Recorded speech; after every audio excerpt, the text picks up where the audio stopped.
अब इस आग में कई लोग जलेंगे।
अंधा है क्या? देख के नहीं चल सकता क्या? अंधा ही हूँ भाई। अरे अरे भाई सॉरी, मेरी छड़ी मुझे पता नहीं था। आपको ऐसे नहीं निकलना चाहिए, कहीं चोट लग जाएगी आपको। माफ करिए, पर मुझे ध्यान देना चाहिए। ठीक है, आराम से जाइएगा। जी जी। आप चले जाएंगे या मैं छोड़ के आऊँ? नहीं, मैं चला जाऊंगा। ठीक है, थैंक यू।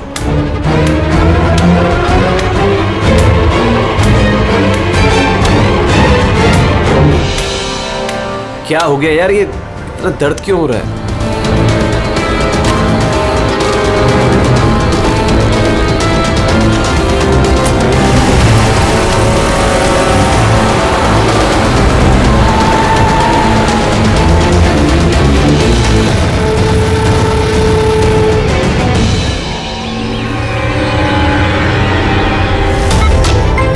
कुछ नहीं होगा रमन, तुम्हें कुछ नहीं होगा। होल्ड ऑन रमन, पैर पकड़ो। डॉक्टर इंजेक्शन, जल्दी फास्ट, क्विकली। डॉक्टर इंजेक्शन दो जल्दी।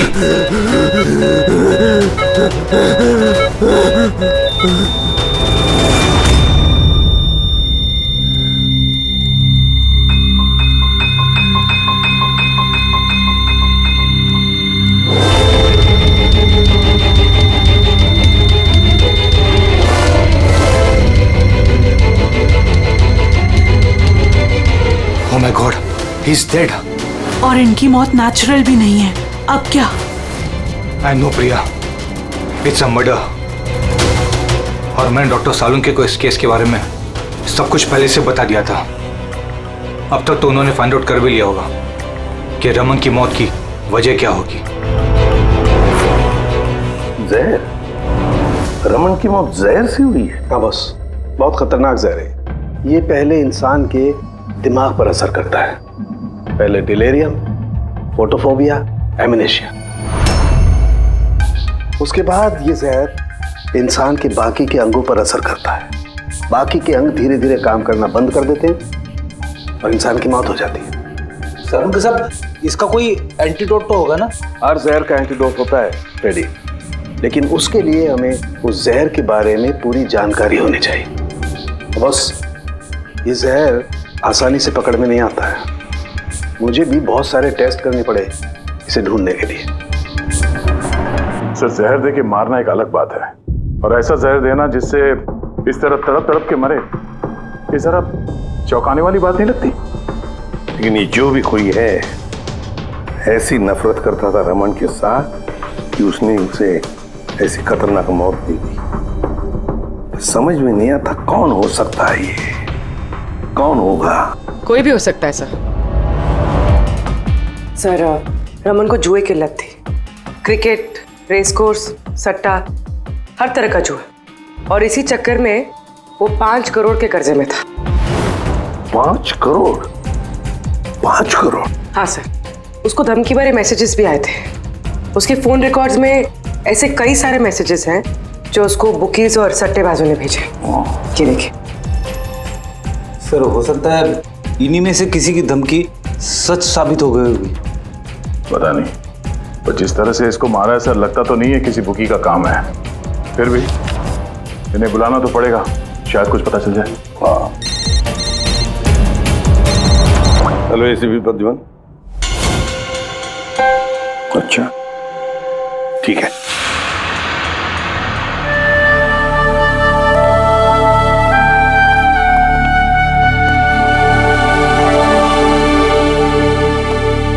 आप रमन का चचेरा भाई हितेन। हितेन, किसी ने रमन का खून कर दिया है। क्या लगता है आपको किसने किया होगा? मुझे नहीं पता सर। बुरे काम का बुरा नतीजा। एक ना एक दिन तो ये सब होना ही था सर।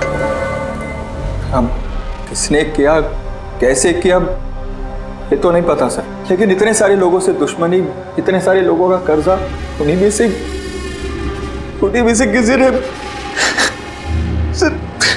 अच्छा, आपके अलावा परिवार में इनका और कौन? माँ है इसकी, लेकिन हम वो कहाँ पर है ये मुझे नहीं पता।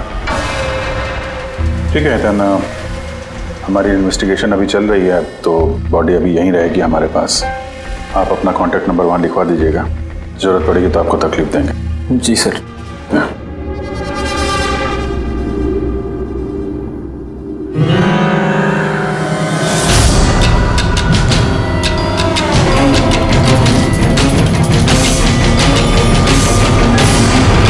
सबका उतना दुखी है नहीं जितना ही दिखा रहा है। हाँ, बॉडी ले जाने की जल्दी नहीं थी, जैसे ही बोला जाओ तो निकल गया। कोई पूछताछ नहीं कब मिलेगी बॉडी। गड़बड़ है, गड़बड़ है ये हितेन, बड़ी गड़बड़ है। ऐसे लग रहा था जिसे ये बात पक्की करने आया था कि रमन मरा है या नहीं। नजर रखो उस पर। रमन, रमन बेटा, रमन क्या हुआ बेटा? रमन। मैम, आप बेटा मेरा रमन, माँ मैं इसकी वसुंधरा। बेटा क्या हुआ? मैं तो तेरा इंतजार करती रही कि तू आएगा और मुझे घर ले जाएगा एक दिन, पर तू तो इतना दूर चला गया बेटा। रमन, तो आप अपने बेटे रमन के साथ नहीं रहती थी? जी नहीं सर। आप? सर मेरा नाम मदन है। भगवान, मुझे क्यों बिठा रखा यहाँ पे? उठा लेता मुझे ही। संभालो अपने आप को। और कितना रोग इस नालायक के लिए। इसको अपनी करनी की सजा मिली है। नहीं बेटा, ऐसा मत कहो। चाहे जैसा भी था, बेटा था मेरा। क्यों, ऐसा क्या किया था इसने इनके साथ? इन्हें अपने ही घर से बाहर निकाल दिया, सड़क पर छोड़ दिया अकेले। ऐसा क्यों? बोला माँ बहुत कर्जा है, घर बेचना पड़ेगा और मेरा खर्चा भी नहीं उठा सकता, इसीलिए मुझे छोड़ दिया। और फिर क्या करती सर, ठीक से दिखाई नहीं देता। कहाँ जाती मैं? पड़ी रही फुटपाथ पे, भूखी प्यासी, बेघर बेसहारा। फिर शायद भगवान को दया आ गई और उसने उस फरिश्ते को भेज दिया। उसका चेहरा तो नहीं देखा मैंने, लेकिन उसने मुझे अपने साथ चलने के लिए कहा और मैं चली गई। एक बड़ा आदमी मुझे इसके पास ले गया। सर, दरअसल मेरी एक संस्था है, संयुक्त वृद्धाश्रम। हम वहाँ पर कोशिश करते हैं कि इन जैसे बुजुर्गों को घर जैसा प्यार और सम्मान मिल सके। माँ जी मुझे वृद्धाश्रम के गेट पर मिली थी एक चिट्ठी के साथ, जिसमें लिखा था कि इनका ख्याल रखना। बस उसी दिन से संयुक्त वृद्धाश्रम इनका घर बन गया। आज सुबह लैंडलाइन पे फोन आया कि इनके बेटे की मौत हो गई है। बस इनसे रहा ही नहीं गया। माँ है ना। मेरी आपसे विनती है, इसके कातिलों को छोड़ना मत सर। जरूर सजा दिलवाना सर, जरूर सजा दिलवाना। देखिए माँ जी, मैं आपसे वादा करता हूँ, हम रमन के कातिल को नहीं छोड़ेंगे, उसे कड़ी से कड़ी सजा दिलवाएंगे। आप प्लीज चिंता मत कीजिए। थोड़ा ख्याल रखिए अपना। मदन, इनका ख्याल रखना। और एक बात, किसी भी चीज की आप लोगों को जरूरत पड़े तो हमें जरूर याद करना। कमाल है। तारिका, हॉस्पिटल के डॉक्टर्स की रिपोर्ट के हिसाब से इसकी जांघ पर ये जो निशान है ना, ये या तो किसी एलर्जी का है या फिर किसी जहरीले कीड़े मकोड़े के डंक का निशान है।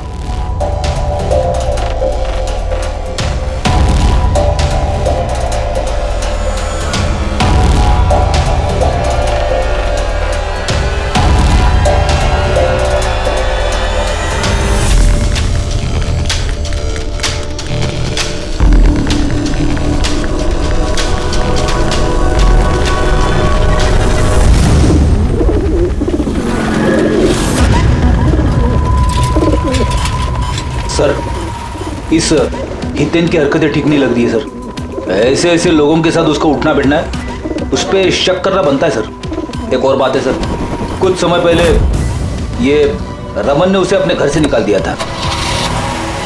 अब रमन के मरने के बाद वो उसकी प्रॉपर्टी हड़प करने की कोशिश कर रहा है सर। सर एक मिनट, यहाँ आएंगे प्लीज।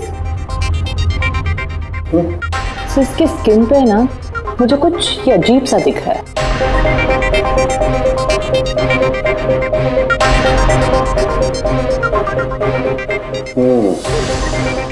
तारिका, ये जो अजीब सी चीज है ना, दरअसल ये पैराफिन है। पैराफिन? मोम। अरे तो इसका मतलब वो जहर इसके थाई में नहीं इंजेक्ट किया गया? किया गया, वो जहर इसकी थाई में ही इंजेक्ट किया। तो फिर ये मोम कहाँ से आया? मोम कहाँ से आया? तारिका, यहाँ से खूनी ने जहर इंजेक्ट किया। दरअसल ये जहर मोम से, पैराफिन से कोटेड था, इसीलिए इसकी इस चमड़ी पर भी और इसके खून में भी हमें पैराफिन मिला है। क्योंकि खूनी नहीं चाहता था कि जहर तुरंत इसके शरीर में जाकर के असर दिखाए, इसलिए उसने इसे कोट कर दिया। और ये जो जहर है, एस्कोमाइन, ये एक बायो पॉइजन है, जैविक जहर।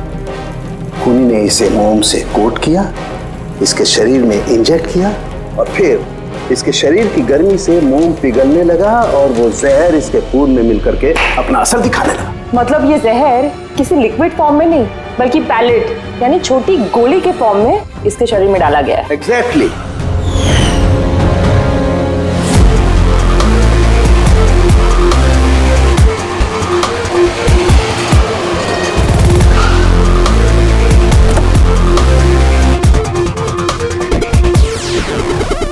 ये है वो कंस्ट्रक्शन साइट जहाँ पे रमन इंजीनियर था। उसके कोलीग बता रहे थे कि यहाँ से निकलने के बाद उसको कुछ पैर में तकलीफ हुई है। लेकिन यहाँ पे जो वर्कर्स काम करते हैं उन लोगों ने बताया कि जब तक वो कंस्ट्रक्शन साइट में था तब तक तो वो ठीक था। इसका मतलब जो भी हुआ कंस्ट्रक्शन साइट से बाहर आने के बाद हुआ, तो यहीं पे हुआ होगा। यहाँ पे तो फिर आसपास पता करते हैं, शायद किसी ने कुछ देखा। सर आप लोग चलिए, मैं जरा चाय पी के आता हूँ। मतलब चाय वाले से पूछ के आता हूँ कुछ देखा है क्या। अभिजीत, ये बच्ची कंस्ट्रक्शन साइट के सामने अखबार बेच रही है, पूछते हैं उससे।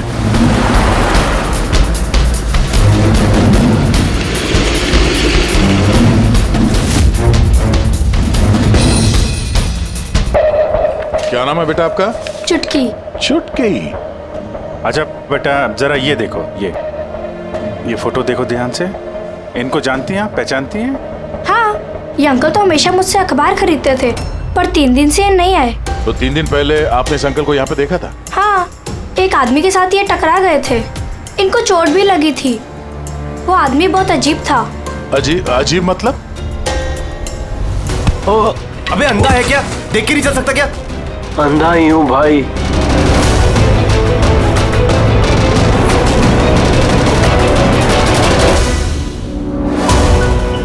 क्या हो गया यार, दर्द क्यों हो रहा?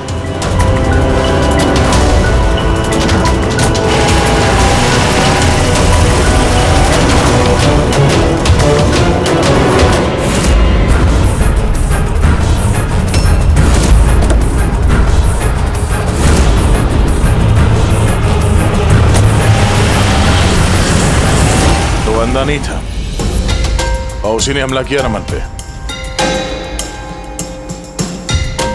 अच्छा बेटा, आप वो जो अंकल थे उनको पहचान सकते हो? देखा था आपने उनको ठीक से? नहीं। अच्छा, वो कार का नंबर देखा आपने? नहीं अंकल, वो अंकल को कार चलाते देख मैं एकदम चौंक गई थी, इसलिए कार का नंबर याद नहीं है। पर क्या बात है अंकल, इंजीनियर अंकल ठीक तो है ना? नहीं बेटा, उन्हें कुछ नहीं हुआ। वो अभी किसी दूसरे कंस्ट्रक्शन साइट पे चले गए, अब वो यहाँ पर नहीं आएंगे। Thank you. हैं आप इस समय अखबार बेच रही हो, स्कूल नहीं जाती आप?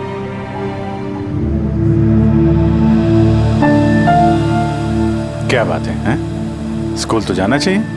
आप कितनी इंटेलिजेंट लड़की हो। एक्चुअली हर बच्चे को स्कूल जाना चाहिए और आपको भी जाना चाहिए। पर स्कूल जाने के लिए बहुत सारे पैसे चाहिए ना अंकल, मेरे पास पैसे नहीं है।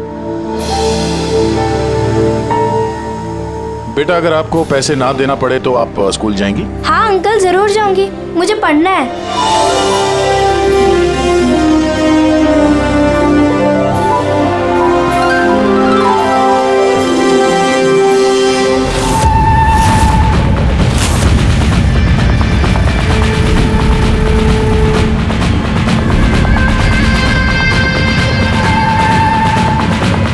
समीर, अब तुम्हारी बारी।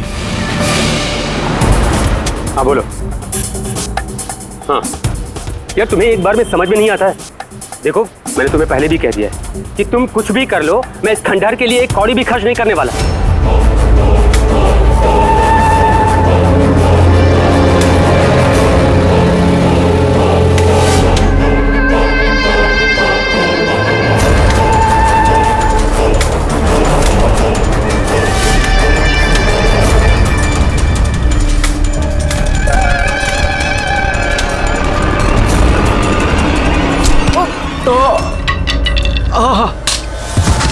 ओए, दिखा नहीं दे। मेरी छड़ी। मेरी छड़ी। अब आपको कहीं लगी तो नहीं? आप ठीक है ना? मैं आपको कहीं ड्रॉप कर दूं? नहीं नहीं, मैं ठीक हूँ, मैं चला जाऊंगा। आप ठीक है ना? नहीं, I'm okay। आप संभाल के जाइए। हाँ जी, आप संभाल के जाइए। Okay, thank you.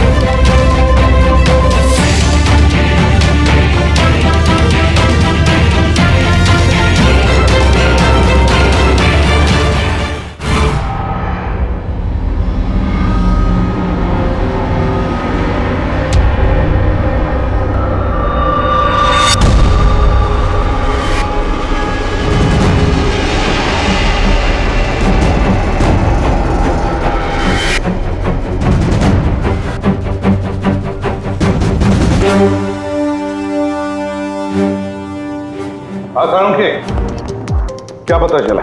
बस इस आदमी को जो जहर दिया गया ना, वो भी किसी पौधे से ही बनाया गया है। क्या? ये भी किसी पौधे से?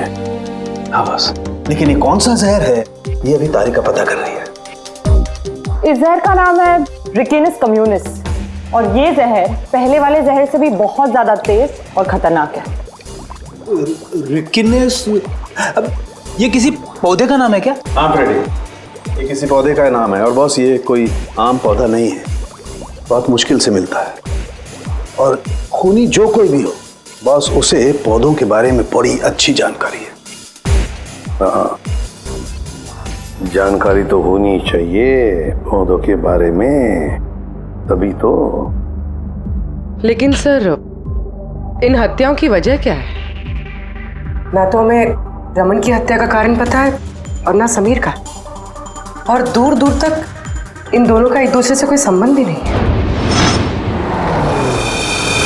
सर, समीर और रमन के बीच में एक चीज तो कॉमन है। क्या? माय गॉड, तो ये है वो कड़ी जो समीर और रमन को जोड़ती है। तो क्या दोनों ने एक ही गलती की? जी सर, रमन की तरह समीर ने भी अपने बूढ़े और कैंसर पेशेंट पिता को घर से निकाल दिया था। हमने उनके बारे में छानबीन की और एक ऐसे शख्स से मिले जिन्होंने समीर के पिता को ढूंढने में मदद भी की और इस केस को एक नया मोड़ दिया। कौन है वो? सर, ये डॉक्टर दिनेश है। Hello sir. कैंसर सेंटर के चोरी। समीर के पिताजी का इलाज यही कर रहे थे। डॉक्टर दिनेश, सर एक बात समझाइए। समीर ने अपने पिताजी को घर से बाहर निकाला था, तो फिर ये समीर के पिताजी आपके यहाँ कैसे पहुंचे, आपके कैंसर सेंटर में? किसी ने उन्हें हॉस्पिटल पहुंचा दिया था। मैं हॉस्पिटल पहुंचा ही था जब मैंने इनको देखा। ये चेयर पे बैठ के कुछ बड़बड़ा रहे थे, हाथ में लिफाफा था। मैंने पूछा कि कौन है, लेकिन इनको कुछ याद नहीं था। मैंने उनके हाथ से लिफाफा लिया।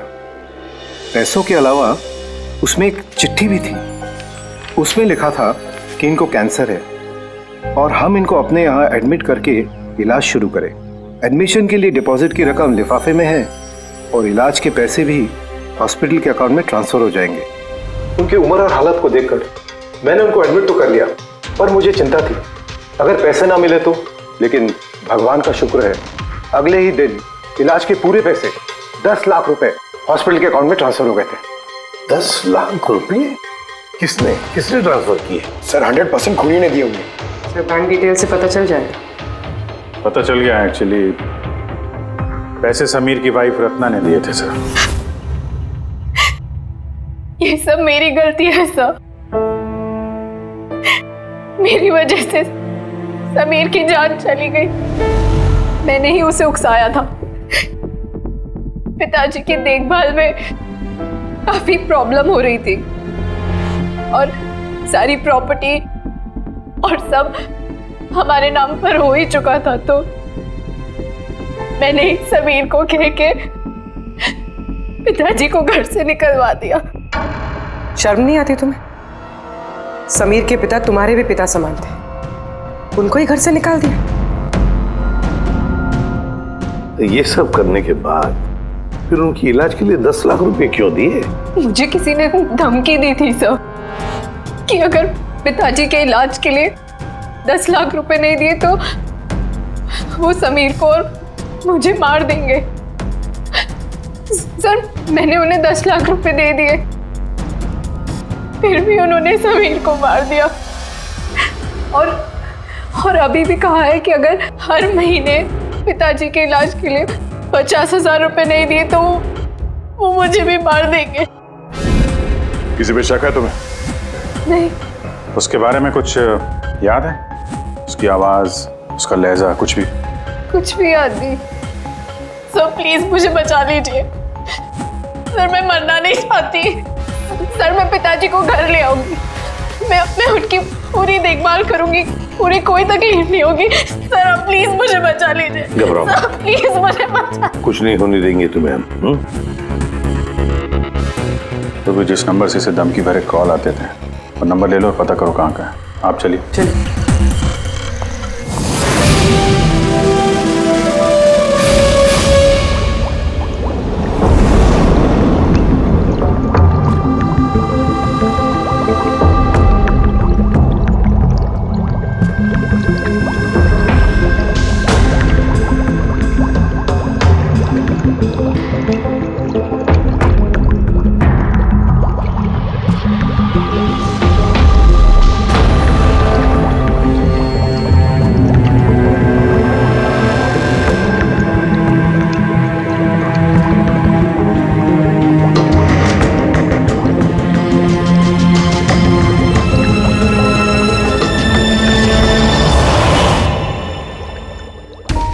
सर हमने इतने सारे एंटीडोट्स बना लिए, लेकिन इसकी क्या गारंटी है कि खूनी इन्हीं में से किसी जहर का इस्तेमाल करेगा?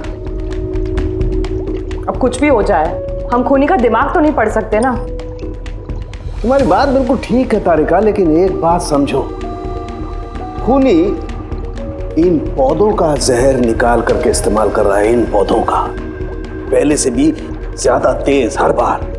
तो हमें हमेशा चौकन्ना रहना पड़ेगा। पता नहीं वो अगली बार कौन से पौधे का जहर किस पर इस्तेमाल करे, पता नहीं किस पर, कब, कहां, कैसे, किस पौधे का, पता नहीं।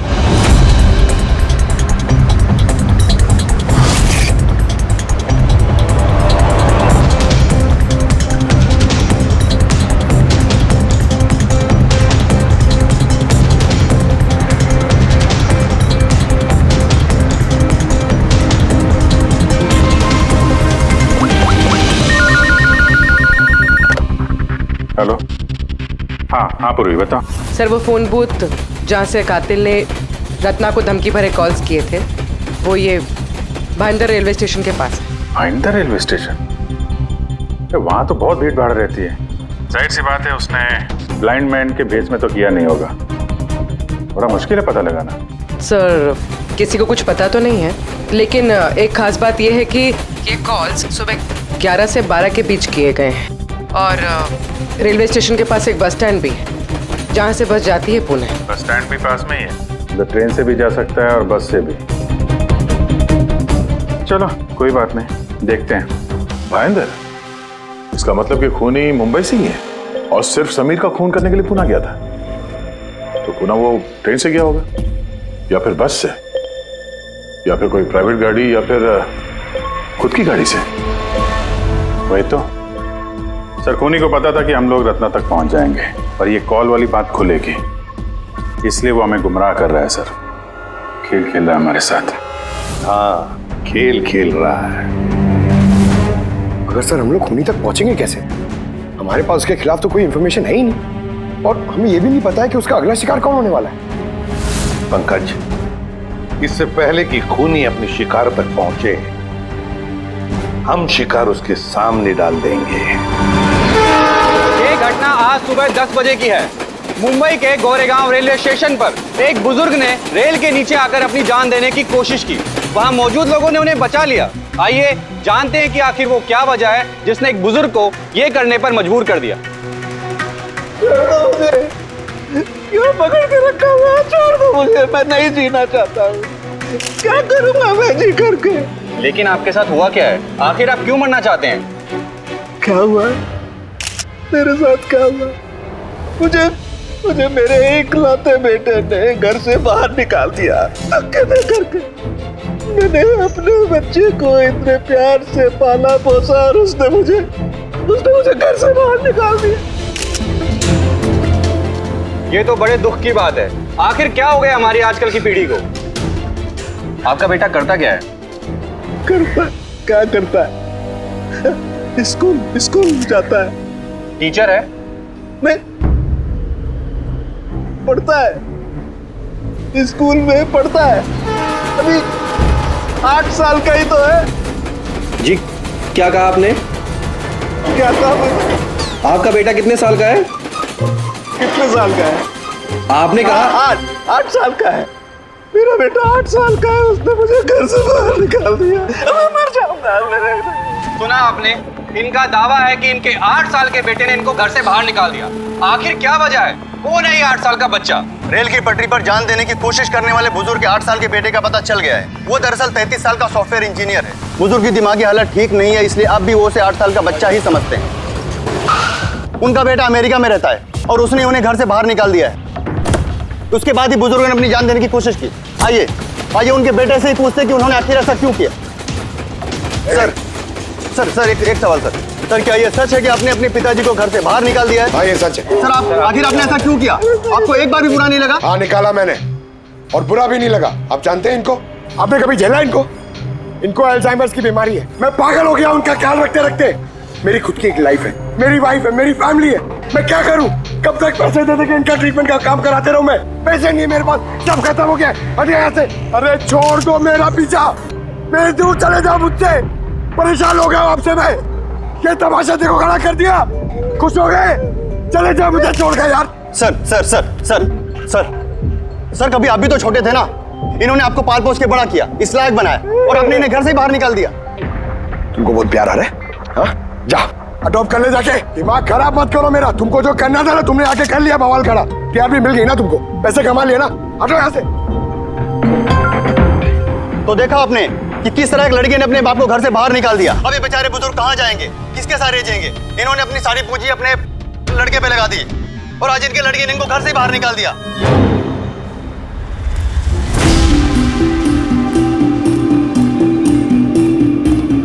बड़े बच्चे गुब्बारे गुब्बारे ले लो जल्दी, गुब्बारे वाला गुब्बारे ले लो। अरे बेटा गुब्बारे गुब्बारे गुब्बारे ले लो, गुब्बारे वाला गुब्बारे ले लो, गुब्बारे गुब्बारे ले लो, गुब्बारे गुब्बारे ले लो बेटा, गुब्बारे गुब्बारे ले लो, गुब्बारे गुब्बारे वाला गुब्बारे गुब्बारे ले लो।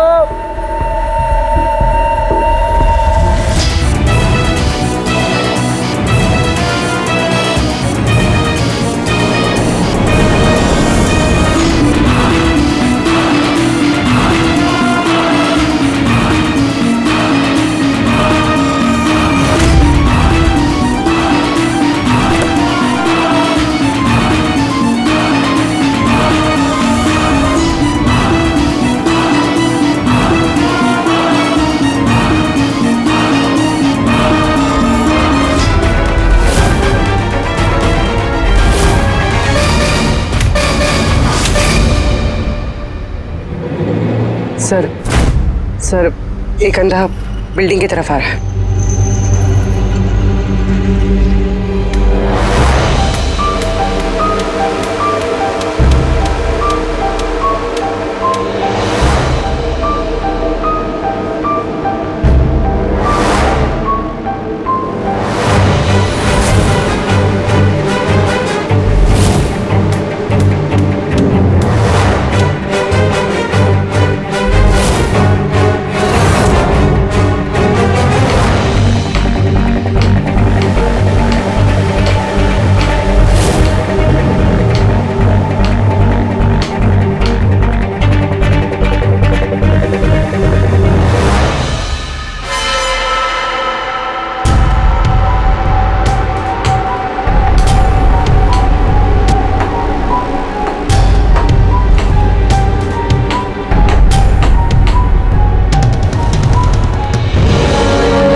इतने सारे लोग? सर इतने सारे अंधे एक साथ? हमने तो एक सोचा था, यहाँ तो 8-10 निकले। लगता है ये कोई चाल है।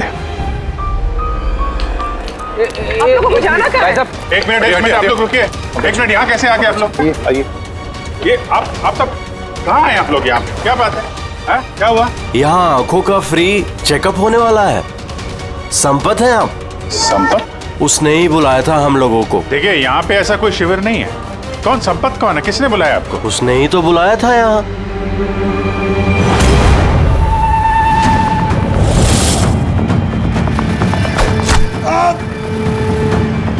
पंकज पंकज पंकज क्या? पंकज वो रहा, पकड़ो उसे, छोड़ना नहीं।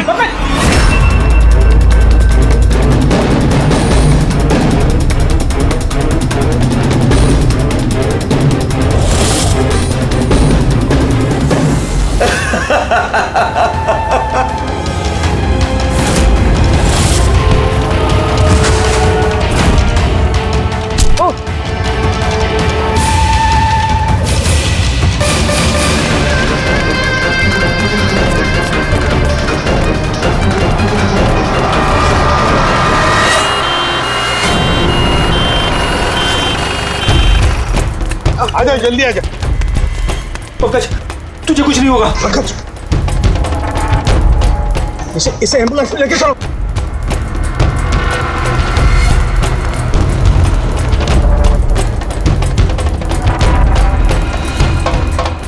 पंकज पंकज तुझे कुछ नहीं होगा। पंकज तारिका ये लो, इससे जहर का पता करो।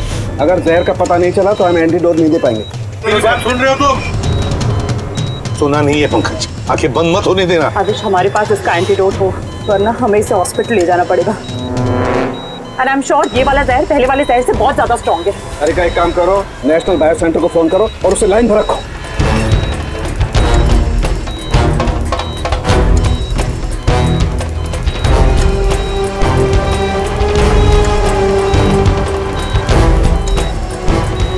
Pankaj, don't worry, Pankaj.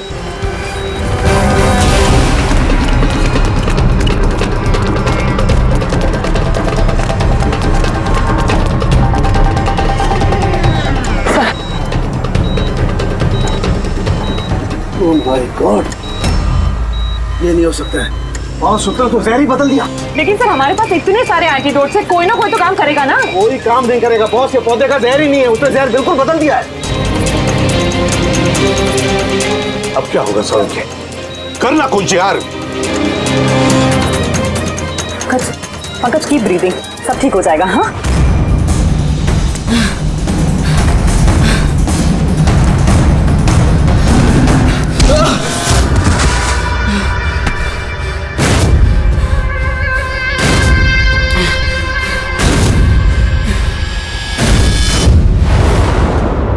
Sir, मेरा नाम मदन है।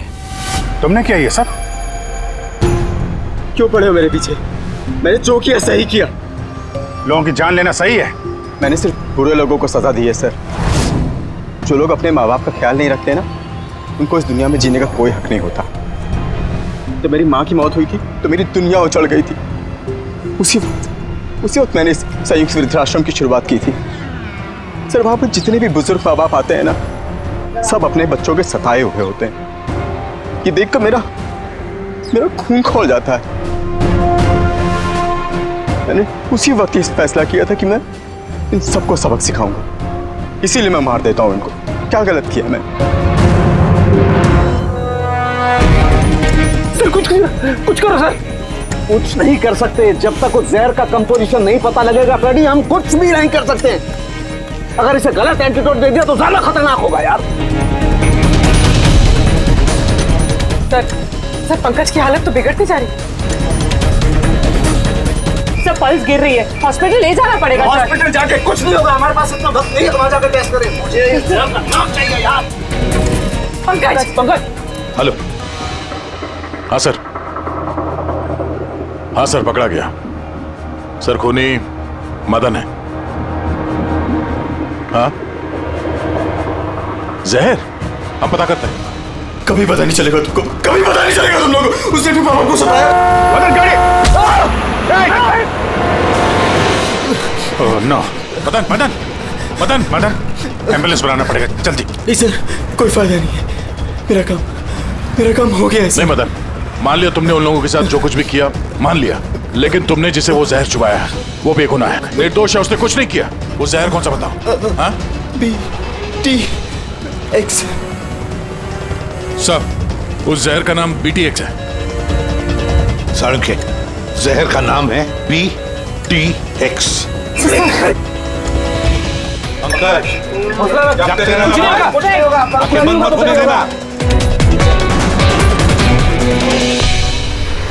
मदन, बस हो गया, you'll be all right। बस अब पंकज को कुछ नहीं हो सकता है, कुछ भी नहीं। Welcome my boy. घबराओ मत, कुछ नहीं होगा तुम्हें। तुम आदमी अच्छे थे मदन, लेकिन तुमने जो किया वो सही नहीं था। ये तो चला गया अभिजीत, तो चाहे कुछ भी हो जाए, इसका वो वृद्धाश्रम बंद नहीं होने देंगे।